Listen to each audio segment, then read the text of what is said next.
Hello bachcho, so let's read this question. The question is ratio of distance traveled by freely falling body in first, second, third and fourth. So ratio of distance traveled second is.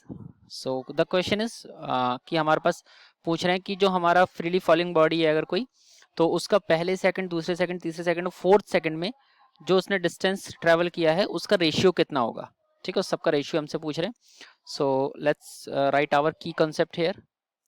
सो हमारा जो की concept रहने वाला है इस equation में, सो are की concept is displacement in nth second in nth time as nth it is equal to the u plus a by 2 into 2n minus 1.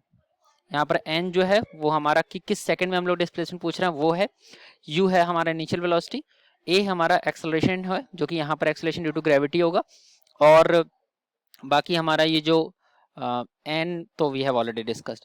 तो यहाँ पर हम लोग अगर वैल्यूज पुट करें तो इनिशियल वेलोसिटी तो जीरो होने वाली है, इनिशियल वेलोसिटी जीरो होने वाली है और a की जगह पे आने वाला है g, क्योंकि फ्री फॉल है, एक्सेलरेशन ड्यू टू ग्रेविटी होगा और इनिशियल वेलोसिटी u हमारी जीरो हो जाएगी. यानी कि हमारी जो इक्वेशन बनेगी that will come out to be the S n th it is equal to the g by two into 2n minus 1. अब हमें अगर फर्स्ट सेकंड में डिस्प्लेसमेंट निकालना है तो s1 जो हमारा होगा, s1 will come out to be the S1 will come out to be the, it was g by 2, so हम लोग इसको लिखेंगे g by 2 into 2n minus 1, 2n minus 1 यानी कि 2 into 1, 2 into 1 minus 1, तो 2 into 1 minus 1 ये हो गया 2 minus 1 यानी कि ये आ गया हमारा g by 2. ये हमारा फर्स्ट सेकंड में आ गया.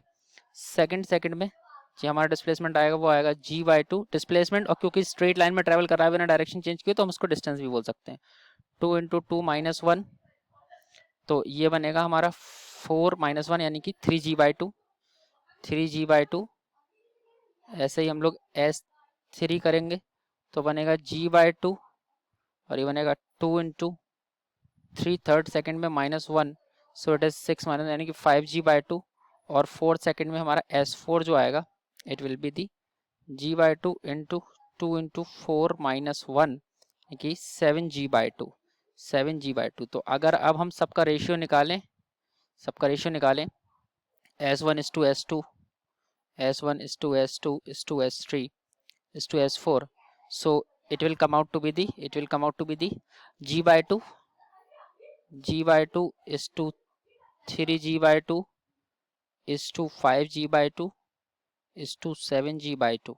If we will divide it by g by 2 completely, so we will get 1 is to 3 is to 5 is to 7. अगर हम इसको completely divide कर दें तो हमें मिलेगा S1 is to S2 is to S3 is to S4, it is nothing but 1 into 1 3 5 or 7, so it is 1 3 5 is to 7. सबको g by 2 से डिवाइड किया है जो 1 3 5 7, इनकी option number D is correct. Option number D is correct. So I hope you have understood this question.